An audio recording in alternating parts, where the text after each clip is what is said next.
Dear students, in this part of video, I am going to talk about plant growth hormones. ಈ part ಅಲ್ಲಿ ನಾನು plant growth hormones ಅಂದ್ರೇನು, ಅದು classifications ಏನು, ಮತ್ತೆ ಇದರಲ್ಲಿ ಒಂದೇ ಒಂದು ಪ್ಲಾಂಟ್ ಹಾರ್ಮೋನ್ ನ ತಗೊಂಡಿದ್ದೀನಿ, that is auxin. Okay, let's move on to the topic, that is plant growth regulators. Plant growth regulators ನಾವು ಪ್ಲಾಂಟ್ ಹಾರ್ಮೋನ್ಸ್ ಅಂತ ಮತ್ತೆ ಫೈಟೋ ಹಾರ್ಮೋನ್ಸ್ ಅಂತ ಕೂಡ ಕರಿತೀವಿ. ಪ್ಲಾಂಟ್ ಗ್ರೋತ್ ಹಾರ್ಮೋನ್ಸ್ ಅಂತ ಕೂಡ ಕರಿತೀವಿ. ಪ್ಲಾಂಟ್ ಗ್ರೋತ್ ರೆಗ್ಯುಲೇಟರ್ಸ್ ಅಂತ ಅಥವಾ ಫೈಟೋ ಹಾರ್ಮೋನ್ಸ್ ಅಂತ ಅಥವಾ ಪ್ಲಾಂಟ್ ಹಾರ್ಮೋನ್ಸ್ ಅಂತ ಕೂಡ ಕರಿತೀವಿ. ಏನ್ ಪ್ಲಾಂಟ್ ಹಾರ್ಮೋನ್ಸ್ ಅಂದ್ರೆ ನಿಮಗೆ ಗೊತ್ತಿರುತ್ತೆ, small simple non nutrients molecules. They produces in a very trace amount ಆಗಿ ಪ್ರೊಡ್ಯೂಸ್ ಆಗುತ್ತೆ in a particular part of the body of an organism, and ಅಲ್ಲಿಂದ ಏನಾಗುತ್ತೆ ಬೇರೆ ಪಾರ್ಟ್ಗಳಿಗೆ ಅದು ಡಿಫ್ಯೂಸ್ ಆಗುತ್ತೆ. ಅಂಥವನ್ನ ನಾವು ಪ್ಲಾಂಟ್ ಹಾರ್ಮೋನ್ ಅಥವಾ ಹಾರ್ಮೋನ್ಸ್ ಅಂತ ಕರಿತೀವಿ. ಈ ಪ್ಲಾಂಟ್ ಹಾರ್ಮೋನ್ಸ್ ಎಲ್ಲೆಲ್ಲಿಂದ ಪ್ರೊಡ್ಯೂಸ್ ಆಗುತ್ತೆ ಅಂದ್ರೆ ಎಪಿಕಲ್ ಮೆರಿಸ್ಟಮ್ ಇಂದ ಕೆಲವೊಂದು ಹಾರ್ಮೋನ್ಸ್, ಫ್ಲವರ್ಸ್ ಇಂದ, ಇಂಟರ್ನೋಡ್ಸ್ ಇಂದ, ಫ್ರೂಟ್ ಇಂದ ಕೂಡ ಪ್ರೊಡ್ಯೂಸ್ ಆಗುತ್ತೆ, ಲೀಫ್ ಇಂದ, ಲ್ಯಾಟ್ರಲ್ ಬರ್ಡ್, ಸ್ಟೆಮ್, ರೂಟ್ಸ್, ಈ ತರ ಡಿಫ್ರೆಂಟ್ ಪೊಸಿಷನ್ಸ್ ಅಲ್ಲಿ ಪ್ಲಾಂಟ್ ಹಾರ್ಮೋನ್ಸ್ ಪ್ರೊಡ್ಯೂಸ್ ಆಗುತ್ತೆ.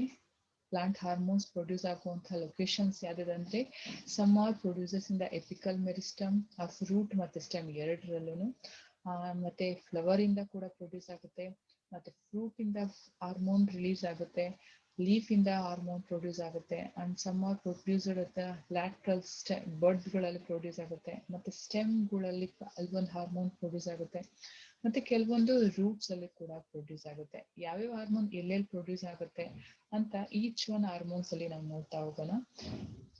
The hormones are in hormones ಅಂತ ಅಂದ್ರೆ the plant hormones are plant growth regulators, are the simple organic substances controls and the growth of the plant and plant organs, either by promoting or by the retarding the cell divisions and cell elongation. ಇಲ್ಲಿ ಎರಡೂ ಕೆಲಸ ಮಾಡುತ್ತೆ ಈ chemicals. They promote the growth of the plant and retard the growth or cell division or cell elongation. ಹಾಗಾಗಿ ಇವ್ರನ್ನ plant growth regulators ಅಂತ ಕರಿತೀವಿ.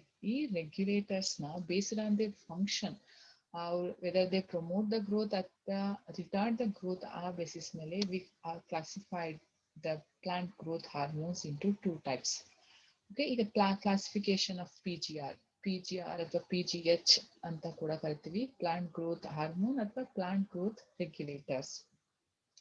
ಏನೇನು plant growth regulated the classifications, and there are of 2 kinds. Based on their function, plant growth hormones are classified into 2 groups. The first one, if they promote the growth, cell division, cell elongation, if they promote, they are called plant growth promoting hormones or growth promoters. If the hormones involved in the growth regulators, like in the sense promote the growth of the plant or plant organs by inducing cell division and cell elongation, that this category of the hormones are called plant growth hormones. A group of hormones which are involved in the growth promoting by cell division or cell elongation, they comes under the category of plant growth promoting hormones. ಹಾಗಾಗಿ ಇವನ್ನ simple ಆಗಿ we call it as plant growth promoters ಅಂತ ಕರಿತೀವಿ. Plant promoters ಅಥವಾ plant growth promoters ಅಂತ ಕರಿತೀವಿ because they induces the cell division and cell elongation. ಇನ್ನೊಂದು the examples ಯಾರ್ಯಾರು ಅಂತ ಅಂದ್ರೆ the auxins, gibberellins and cytokinins. Auxins and gibberellins and cytokinins are the 3 plant hormones which induces the cell divisions and cell elongation. ಈ 3 hormones they comes under the category of plant growth promoting hormones. Next one, if the hormones which are involved in the retardation of cell division or cell elongation to overcome certain stress condition, ಅಂಥವನ್ನ ನಾವು plant growth ಇನಿಬಿಟಿಂಗ್ hormones ಅಂತ ಕರಿತೀವಿ ಅಥವಾ plant growth ರಿಟಾರ್ಡರ್ಸ್ ಅಂತ ಕರಿತೀವಿ. Okay, the plant growth inhibiting hormones or growth retarders are the growth hormones which inhibit the growth of the plant or plant organs by retarding cell division or cell elongation. These are the two types of plant growth regulators based on their mode of action or mode of functions basically. ಇದರಲ್ಲಿ examples ಯಾರ್ಯಾರು ರಿಟಾರ್ಡರ್ಸ್ ಅಂದ್ರೆ ethylene and abscisic acid. There were 5 different hormones: the auxin, gibberellin, and cytokinin are the example for growth promoting hormones. Ethylene and abscisic acid are comes under the inhibiting hormones or growth retarders. Okay, ಇವ್ರನ್ನ ನೆನ್ಪಿಟ್ಕೊಳ್ಳೋದು ಹೇಗೆ? ACG. Okay, ACG are the examples of growth promoting hormones. EA ಅಥವಾ AE ಹೇಗಾದ್ರೂ ನೆನ್ಪಿಟ್ಕೊಳ್ಳಿ. AE ಅಥವಾ EA ಇವರು growth inhibiting hormones. These are the two types of hormones present in phytohormones. Phytohormones, PHYTO. Phytohormones are another name for the PGR. PGR full form ಏನು? Plant growth regulators. ಈಗ ಇದರಲ್ಲಿ plant growth regulators ಅಲ್ಲಿ plant growth promoting hormones ಅಲ್ಲಿ first hormone ತಗೊಳ್ಳೋಣ. The first hormone is auxin. ಯಾವುದು? Auxin. Auxin ಎಲ್ಲಿ produce ಆಗುತ್ತೆ? ಇದನ್ನ ಫಸ್ಟ್ ಡಿಸ್ಕವರ್ ಮಾಡಿದವರು ಯಾರು? ಆಕ್ಸಿನ್ ಎಲ್ಲೆಲ್ಲಿ ಪ್ರೊಡ್ಯೂಸ್ ಆಗುತ್ತೆ ಇನ್ ಪ್ಲಾಂಟ್ಸ್ ಅಲ್ಲಿ? What are the physiological role of auxin and what are the commercial applications of this hormone ಅನ್ನೋದನ್ನ ತಿಳ್ಕೊಳ್ಳೋಣ.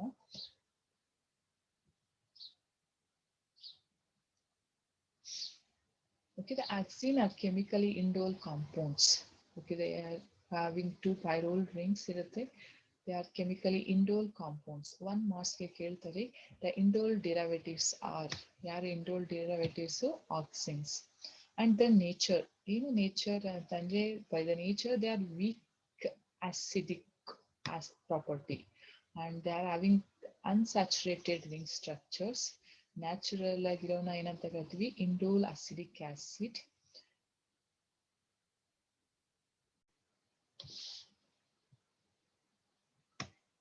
IAA indole butyric acid. PAA phenyl acidic acid. PAA ಅಂದ್ರೆ ಫಿನೈಲ್ ಅಸಿಡಿಕ್ ಆಸಿಡ್. IAN ಅಂತ ಅಂದ್ರೆ indole acidic nitrile. Indole acetonitrile. Indole acetonitrile, IAN. Okay, these 3 are the natural auxins. Okay, the synthetic one which are synthesized for the purpose of other commercial uses. The first one is IBA, indole butyric acid. NAA, naphthalene acidic acid. Naphthalene acidic acid. 2,4-D and 2,4-T. Usually 2 chloro group irutte, chlorine group. ಇದರಲ್ಲಿ 3 ಇರುತ್ತೆ. 2,4-D ಅಂತ ಅಂದ್ರೆ 2,4-dichlorophenoxy acidic acid. 2,4-5-T ಅಂದ್ರೆ trichlorophenoxy acidic acid. Okay, these are the 4 synthetic auxins. The natural auxins are indole acidic acid, phenyl acidic acid, indole acetonitrile, and the synthetic one are indole 3 butyric acid. ಇದನ್ನ IBA ಅಂತ ಹೇಳ್ತೀವಿ. naphthalene acidic acid, 2,4-D, 2,4-dichlorophenoxy acidic acid, 2,4,5-T, trichlorophenoxy acetic acid. Okay, these are the nature and chemical nature of auxins. They are indole derivatives. Auxins they are chemically indole compounds. Next one, like some structure of this auxin: indole acidic acid, 4-chloro indole acidic acid, PAA, phenyl acidic acid, IBA, indole butyric acid, 2,4-D, NAA, ಮತ್ತೆ ಡೈಕ್ಯಾಂಬಾ ಅಂತ ಒಂದು. Okay, ಡೈಕ್ಯಾಂಬಾ ಮತ್ತೆ ಪಿಕ್ಲೋರಾಮ್ ಅಂತ. ಡೈಕ್ಯಾಂಬಾ ಅಂತ ಅಂದ್ರೆ the chemical name that is 3,6-dichloro 2-methoxy benzoic acid ನ ಡೈಕ್ಯಾಂಬಾ ಅಂತ ಕರೀತಾರೆ. ಇದನ್ನ ವಿಡಿಸೈಡ್ ಆಗಿ ಯೂಸ್ ಮಾಡ್ತಾರೆ. ಡೈಕ್ಯಾಂಬಾ ಅಂದ್ರೆ 3,6-ಡೈಕ್ಲೋರೋ 2-methoxy benzoic acid. ಇನ್ನು ಪಿಕ್ಲೋರಾಮ್ ಅನ್ನೋದು ಇದು ಮಿಮಿಕ್ ಆಕ್ಸಿನ್ ಅಂತ ಕರಿತೀವಿ. ಇಂಡೋಲ್ ಅಸಿಡಿಕ್ ಆಸಿಡ್ ನ್ಯಾಚುರಲ್ ಆಗಿ ಏನು ಒಪ್ಟೈನ್ ಆಗುತ್ತಲ್ಲ ಅದನ್ನು ಮಿಮಿಕ್ ಮಾಡುತ್ತೆ. ಹಾಗಾಗಿ ಮಿಮಿಕ್ ಆಕ್ಸಿನ್ ಮಿಮಿಕ್ ಅಂತ ಕೂಡ ಕರೀತಾರೆ ಪಿಕ್ಲೋರಾಮ್ನ. ಪಿಕ್ಲೋರಾಮ್ದು ಕೆಮಿಕಲ್ ನೇಮ್ ಏನಂತ ಅಂದ್ರೆ 4-amino 3,5,6 ಡೈಕ್ಲೋರೋಪಿಕೋನಿಕ್ acid. 4-amino 3,5,6 trichloropicoic acid. The next one is the discovery of Auxin. Auxin first discover ಯಾರು ಮಾಡಿದ್ರು? ಡಾರ್ವಿನ್ ಮತ್ತೆ ಆಲ್ಸನ್. ಡಾರ್ವಿನ್ ಅನ್ನೋರು, ಡಾರ್ವಿನ್ ಬಗ್ಗೆ ಗೊತ್ತೇ ಇದೆ ನಿಮ್ಗೆ. ಓಕೆ, ಡಾರ್ವಿನ್ ಅಂಡ್ ಡಾರ್ವಿನ್ ಆಲ್ಸನ್ ಇಬ್ರು ಕೂಡ ಇದರಲ್ಲಿ ಫಸ್ಟ್ ಟೈಮ್ ಇನ್ 1880 ಇದನ್ನ ಐಡೆಂಟಿಫೈ ಮಾಡ್ತಾರೆ. In the coleoptile of canary grass. Canary grass ನ ಅದೊಂದು ವೀಡ್, ರೆಡ್ ಕ್ಯಾನರಿ ಗ್ರಾಸ್ ಅಂತ ಕೂಡ ಕರೀತಾರೆ. ಅದ್ರದ್ದು ಟಿಪ್ ಕೊಲಿಯೋಟೈಲ್ ಅಂದ್ರೆ ಶೂಟ್ ಟಿಪ್. ಆ ಶೂ ಟಿಪ್ ಒಂದೇ ಕಡೆ ಬೆಂಡ್ ಆಗ್ತಿರುತ್ತೆ. ಫೋಟೋಟ್ರೋಫಿಸಮ್ ಅಂತ ಕೇಳಿರ್ತೀರಲ್ವಾ, ಆ ಒಂದ್ ಇದ್ರಲ್ಲಿ ಇದನ್ನ something is present under the tip of the coleoptile. ಅದು ಬೆಂಡ್ ಮಾಡುತ್ತೆ, ಸನ್ ಕಡೆಗೆ ಯೂನಿಲ್ಯಾಟ್ರಲ್ ಮೂವ್ಮೆಂಟ್ ಮಾಡುತ್ತೆ ಅಂತ ಡಾರ್ವಿನ್ ಮತ್ತೆ ಅವ್ರು ಹೇಳಿದ್ರು. ಲೇಟರ್ ವೆಂಟ್ ಅನ್ನೋರು ಮತ್ತೆ ಕೂಕ್, ಸ್ಮಿತ್ ಇವರೆಲ್ಲ ಇದನ್ನ ಕೆಮಿಕಲ್ ಆಗಿ ಐಸೋಲೇಟ್ ಮಾಡ್ತಾರೆ.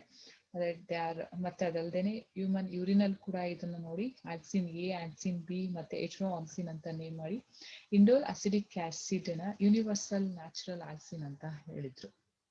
ಕ್ಯಾನರಿ ಗ್ರಾಸ್ ಅಲ್ಲಿ ನೋಡ್ಕೊಂಡು ಅದು ಆಕ್ಸಿನ್ ಫಸ್ಟ್ ಟೈಮ್ ಹೇಳಿದ್ರು. Some stimulus is present in the tip of the coleoptile ಅಂತ ಹೇಳಿದ್ರು ಡಾರ್ವಿನ್ ಅಂಡ್ ಹಿಸ್ ಸನ್. ಅದನ್ನ ಕೆಮಿಕಲ್ ಐಸೋಲೇಟ್ ಮಾಡಿದ್ರು ವೆಂಟ್ ಅಂತ ಒಬ್ರು, ಕೂಗ್, ಸ್ಮಿತ್, ಪೌಲ್ ಇವರೆಲ್ಲ ಸೇರಿ ಅದಕ್ಕೆ ಡಿಫ್ರೆಂಟ್ ನೇಮ್ ಕೊಡ್ತಾರೆ. ಆಮೇಲೆ indole 3 acidic acid is a natural universal auxin ಅಂತ ಕೂಡ ಡಿಸ್ಕವರ್ ಮಾಡಿದ್ರು. ಇಂಟ್ಯಾಕ್ಟ್ ಸೀಡ್ಲಿಂಗ್ ಅಲ್ಲಿ ಒಂದು ಸೈಡ್ ಲೈಟ್ ಬಂದ್ರೆ ಏನಾಗುತ್ತೆ, ಕೊಲಿಯೋಟೈಲ್ ಶೂಟ್ ಟಿಪ್ ಬೆಂಡ್ ಆಗುತ್ತೆ ಟುವರ್ಡ್ಸ್ ಒಂದ್ ಕಡೆಗೆ. ಯಾವಾಗ ಅದ್ರ ಮೇಲೆ ಉಪ್ಪಾಕು ಆ ಸ್ಟಿಮ್ಯುಲಸ್ ನ ರಿಸೀವ್ ಮಾಡ್ದಂಗ ಅದ್ರ ಮೇಲೆ ಬ್ಲಾಕ್ ಮಾಡಿದ್ರೆ ಬೆಂಡಿಂಗ್ ಇರಲ್ಲ. ನೋಡಿ ಇಲ್ಲಿ ಮಿಕಾ ಶೀಟ್ ನ ಇಡ್ತಾರೆ ಬಾಯ್ಸನ್ ಅಂಡ್ ಜೆನ್ಸನ್ ಅನ್ನೋರು. ಮಿಕಾ ಶೀಟ್ ಅಂತ ಅಂದ್ರೆ ಶೈನಿ ಸಿಲಿಕೇಟ್ ಇನ್ಸುಲೇಟರ್ ಆಗಿ ಆಕ್ಟ್ ಮಾಡುತ್ತೆ. ಇನ್ಸುಲೇಟರ್ ಆಗಿ ಇಲ್ಲಿಟ್ಟಾಗ ಈ ಕಡೆಗೆ ಅಂದ್ರೆ ಡಾರ್ಕರ್ ಸೈಡ್, ಈ ಕಡೆ ಲೈಟ್ ಸ್ಟಿಮ್ಯುಲಸ್ ತಗೊಳ್ತಾ ಇದೆ, ಈ ಕಡೆ ಅವರು ಆ ಶೀಟ್ ನ ಇಟ್ಟಾಗ ಸ್ಟಿಮ್ಯುಲಸ್ ಇಲ್ಲಿ ತಗೊಂಡ್ರು ಆ ಬೆಂಡ್ ಆಗೋದು ಡಾರ್ಕರ್ ಸೈಡ್ ಅಲ್ಲಿ ಇರೋದು. ಓಕೆ, ಹಾಗಾಗಿ ಇಲ್ಲಿ ಬೆಂಡಿಂಗ್ ತೋರಿಸ್ತಾ ಇಲ್ಲ. ಅದೇ ಮಿಕಾ ಶೀಟ್ ನ ನಾವು ಲೈಟಿಂಗ್ ಸೈಡ್ಗೆ ಇಟ್ಟಾಗ ಬೆಂಡಿಂಗ್ ತೋರಿಸುತ್ತೆ. ಯಾಕಂತ ಅಂದ್ರೆ ಲೈಟ್ ಈ ಕಡೆ ಟಿಪ್ ರಿಸೀವ್ ಆಗಿ ಡಾರ್ಕರ್ ಸೈಡ್ ಅಲ್ಲಿ ಏನಾಗುತ್ತೆ, ಸೆಲ್ ಗ್ರೋತ್ ಜಾಸ್ತಿ ಆಗುತ್ತೆ. ಅದೇ ಜಿಲಾಟಿನ್ ಶೀಟ್ ನ ಇವೆರಡರ ಮಧ್ಯೆ ಇಟ್ಟಾಗ ಅಂದ್ರೆ ಟಿಪ್ ನ ಕಟ್ ಮಾಡಿ ಅದ್ರ ಕೆಳಗೆ ಜಿಲಾಟಿನ್ ಶೀಟ್ ಇಟ್ಟಾಗ ಬೆಂಡಿಂಗ್ ಆಗುತ್ತೆ. ಯಾಕಂದ್ರೆ ಇಲ್ಲಿ ಇದು ಇನ್ಸುಲೇಟರ್ ಆಗಿ ಆಕ್ಟ್ ಮಾಡುತ್ತೆ ಮೈಕಾ, ಬಟ್ ಜಿಲಾಟಿನ್ ಏನಾಗುತ್ತೆ ಅದು ಕನೆಕ್ಟ್ ಮಾಡೋದ್ರಿಂದ ಅಲ್ಲಿ ಕರ್ವೇಚರ್ ಅಂದ್ರೆ ಫೋಟೋಟ್ರೋಪಿಸಮ್ ಕಾಣಿಸುತ್ತೆ. Because it is permeable. ಯಾವುದು gelatine sheet, Mika is impermeable. ಆ ಸ್ಟಿಮ್ಯುಲಸ್ ನ ರಿಸೀವ್ ಮಾಡ್ಕೊಂಡಿದ್ದು ಡಾರ್ಕರ್ ಸೈಡ್ಗೆ ಕಳ್ಸಕ್ ಆಗಿಲ್ಲ ಇಲ್ಲಿ, ಹಾಗಾಗಿ ಇಲ್ಲಿ ಬೆಂಡಿಂಗ್ ಇಲ್ಲ. ಬಟ್ ಇಯರ್ ಡಾರ್ಕರ್ ಸೈಡ್ ಅಲ್ಲಿ ಮೈಕಾ ಇಟ್ಟಿಲ್ದೆ ಇರೋದ್ರಿಂದ ಅಲ್ಲಿ ಬೆಂಡಿಂಗ್ ತೋರಿಸುತ್ತೆ. ಇಲ್ಲಿ ಜಿಲಾಟಿನ್ ಒಂದು ಪರ್ಮಿಯಬಲ್ ಆಗಿರೋದ್ರಿಂದ ಅಲ್ಲಿ ಏನಾಗುತ್ತೆ, ಬೆಂಡಿಂಗ್ ತೋರಿಸುತ್ತೆ. ಅಂದ್ರೆ ಫೋಟೋಟ್ರೋಪಿಸಮ್ ಅಥವಾ ಕರ್ವೇಚರ್ ಆಫ್ ದ ಕೊಲಿಯೋಟೈಲ್ ಕಾಣಿಸುತ್ತೆ. ಇದು ಬಯೋಹಸೈಡ್ ಕೂಡ ಇದೇ ಎಕ್ಸ್ಪೆರಿಮೆಂಟ್ ನ ಯೂಸ್ ಮಾಡಿದ್ರು. ಆಫ್ಟರ್ ಯಾರು ವೆಂಟ್ ಅವ್ರದ್ದು ಎಕ್ಸ್ಪೆರಿಮೆಂಟ್ ಅಲ್ಲಿ ಹೇಳ್ತಾರೆ, ಅದು ನೆಕ್ಸ್ಟ್ ಹೇಳ್ತೀನಿ ಬಯೋಹಸೈಯಲ್ಲಿ. ಇದಿಷ್ಟು ಡಿಸ್ಕವರಿ ಆಫ್ ಆಕ್ಸಿನ್ ಡಿಸ್ಕವರ್ ಮಾಡಿದ್ದು. Next one the location. ಎಲ್ಲೆಲ್ಲಿ ಇರುತ್ತೆ ಆಕ್ಸಿನ್ ಎಲ್ಲೆಲ್ಲಿ ಇರುತ್ತೆ ಅಂದ್ರೆ ಶೂಟ್ ಅಪೆಕ್ಸ್ ಗಳಲ್ಲಿ, ರೂಟ್ ಮತ್ತೆ ಸ್ಟೆಮ್ ಅಲ್ಲಿ ಅಪೆಕ್ಸ್ ಅಲ್ಲಿ ಇರುತ್ತೆ, ಎಪಿಕಲ್ ಮೆರಿಸ್ಟಮ್ ಅಲ್ಲಿ ಇರುತ್ತೆ, ಸ್ಮಾಲ್ ಲೀಫ್ ಅಲ್ಲಿ ಲೀಫ್ ಪ್ರೈಮಾಡಿಯಾ ಯಂಗ್ ಲೀಫ್ ಇನ್ನು ಗ್ರೋ ಆಗ್ತಿರುತ್ತಲ್ಲ ಅದು ಯಂಗ್ ಪ್ರೈಮಾಡಿಯಾದಲ್ಲಿರುತ್ತೆ. ಯಂಗ್ ಪ್ರೈಮಾಡಿಯಾ ಅಂತ ನೀವು ಅನಾಟಮಿಲಿ ನೋಡಿದ್ದೀರಿ, ಆ ಸ್ಟ್ರಕ್ಚರ್ ಇದೆಯಲ್ಲ ಎಪಿಕಲ್ ಮೆರಿಸ್ಟಮ್ ಅಲ್ಲಿ. ಎಪಿಕಲ್ ಮೆರಿಸ್ಟಮ್ ಇದಾದ್ರೆ ಅದ್ರ ಕೆಳಗೆ ಈ ತರದ ಶೀಲ್ಡ್ ಕ್ರೌನ್ ತರ ಸ್ಟ್ರಕ್ಚರ್ ಇದೆ, small leaf like structure. They are called leaf primordia ಅಂತ ಕರಿತೀವಿ. ಮತ್ತೆ ಡೆವಲಪಿಂಗ್ ಸೀಡ್ ಅಂದ್ರೆ ಜರ್ಮಿನೇಟಿಂಗ್ ಸೀಡ್ ಅಲ್ಲಿ ಕೂಡ ಈ ಆಕ್ಸಿನ್ಸ್ ಇರುತ್ತೆ. ಅದರಲ್ಲಿ ಅಮೈನೋ ಆಸಿಡ್ ಟ್ರಿಪ್ಟೋಫ್ಯಾನ್ ಏನಿರುತ್ತಲ್ವ, ಅದೇ tryptophan is the precursor of indole acidic acid or auxin. Okay, it's found in the tip of the shoot and tip of the root and also in the developing seed. Yaru auxin. Next one, bioassay of auxin. ಏನದು bioassay ಅಂತ ಅಂದ್ರೆ measurement of the concentration ಎಷ್ಟು auxin it of a substance by its effect on the living other tissue.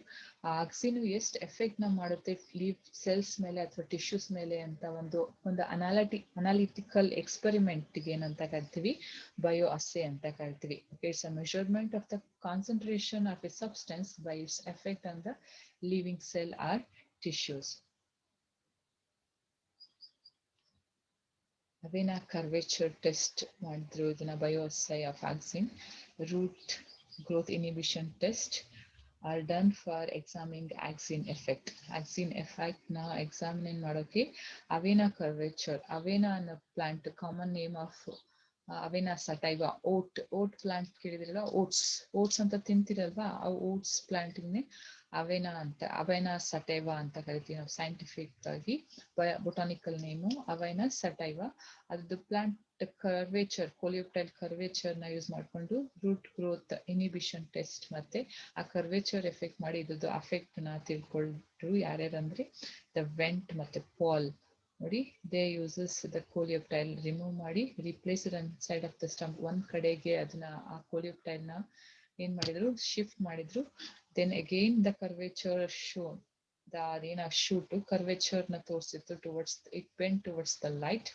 ಅದಾದ್ಮೇಲೆ went ಅದನ್ನೆಲ್ಲ ತೆಗೆದು ಯಾವನ್ನ ಕೊಲಿಯೋಪ್ಟೈಲ್ನೆಲ್ಲ ತೆಗೆದು gelatine sheet ಮೇಲೆ ಇಟ್ಟು, ಯಾಕೆ coleoptile is the place where it receives the ಏನದು ಸ್ಟಿಮ್ಯುಲಸ್ ನ ರಿಸೀವ್ ಮಾಡ್ಕೊಳ್ಳುತ್ತೆ ಲೈಟ್ ಇಂದ. ಆ ಸ್ಟಿಮ್ಯುಲಸ್ ನ ತಗೊಂಡಾಗ ಲೇಟರ್ ಆ ಜಿಲಾಟಿನ್ ಶೀಟ್ ನ ಕಟ್ ಮಾಡಿ ಅವರು ಕೊಲಿಯೋಪ್ಟೈಲ್ ಟಿಪ್ ಏನ್ ಮಾಡಿದ್ರು, ಪ್ಲೇಸ್ ಮಾಡಿದ್ರು. ದೆನ್ ಅಗೈನ್ ಅದ ಸ್ಟಿಮ್ಯುಲಸ್ ರಿಸೀವ್ ಮಾಡ್ಕೊಂಡಿದ್ರಿಂದ ಅಗೈನ್ ದ ಟಿಪ್ ಏನಿರುತ್ತಲ್ವಾ ಕೋಲಿಯೋಪ್ಟೈಲು ಬೆಂಡ್ ಆಗುತ್ತೆ. ಓಕೆ, ಯಾಕಂತಂದ್ರೆ it bends total darkness angle of the curvature can be measured. ಈ ತರ ಇವ್ರು ಎಷ್ಟು 45 ಡಿಗ್ರಿ ಬೆಂಡ್ ಆಗುತ್ತೆ ಅದು. ಇದು bio assay of auxin. Okay, next one physiological role and their commercial uses of auxin ನ ನೆಕ್ಸ್ಟ್ ಪಾರ್ಟ್ ಅಲ್ಲಿ ತಗೊಳ್ಳೋಣ.